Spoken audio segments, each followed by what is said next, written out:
What if you owned the only robot in the world that can read someone's fears, motives, and intentions just by studying them for 1 minute? Right now, AI models feel predictable. A new system gets released, we run the tests, we check the benchmarks, we compare the charts. It's all so clean, so orderly. Model A is a little better at reasoning. Model B handles visuals better. Model C still confuses a banana with the moon if you squint at it wrong. There's a rhythm to it, an expectation. But what nobody really says out loud is that this predictability is temporary. We're living in a moment where AI still behaves like a population of identical machines, each one performing within a narrow band of expected outcomes. But in nature, nothing with intelligence stays uniform for long. Given enough complexity, outliers always emerge. And the fascinating part is, we already don't fully understand how these systems make their decisions. They aren't just running fixed scripts, they're navigating landscapes of probability we can't see. Sometimes they surprise us, but in a way that still feels contained. But that's going to change. There's a future coming where AI avatars won't just outperform others by a percentage or two. They'll diverge, they'll specialize in ways that make them feel less like products and more like individuals, singularities in miniature. Imagine an avatar that becomes uncannily good at predicting the weather, beyond what any climate model offers today. Another that sees market movements with eerie clarity. Another that communicates so powerfully it can sway millions with a single message.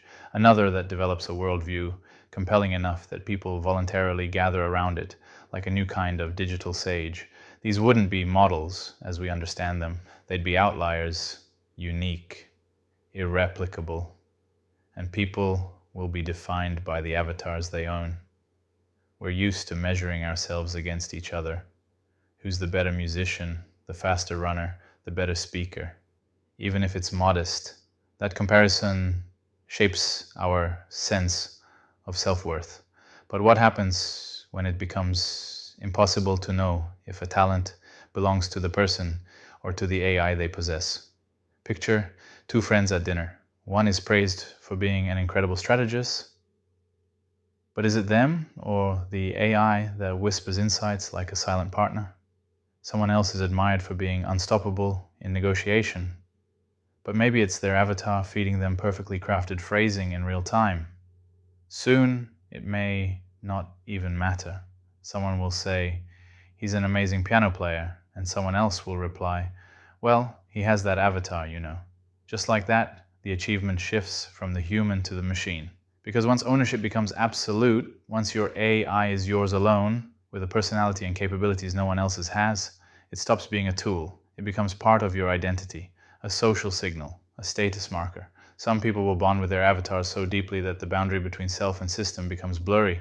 Others will chase rare AI outliers the same way collectors hunt for rare art, not because they need it, but because its uniqueness says something about them. And in that world, the pressure won't be to improve ourselves, but to find or cultivate an avatar that improves everything about our lives simply by existing beside us. Your social standing, your career trajectory, your relationships, all quietly shaped by the capabilities of a digital being only you possess. It's easy to imagine a global market forming around these one-of-a-kind intelligences, the rarest ones becoming cultural phenomena, people whispering about a legendary avatar that never misses a forecast, or one that can decode political outcomes with uncanny precision, or one that writes stories so moving they feel like memories from another life. But beneath all of this, an odd truth emerges. For most of human history, we've defined ourselves by what we can do. Soon, we may define ourselves by what we own, or more precisely, by who we own. And maybe that's the moment society shifts, when we stop looking at each other as collections of skills and start seeing each other as the people who carry certain AI legacies.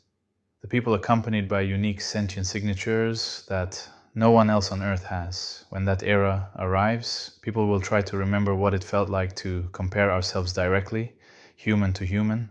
They'll try to recall what pride felt like when it came purely from personal skill.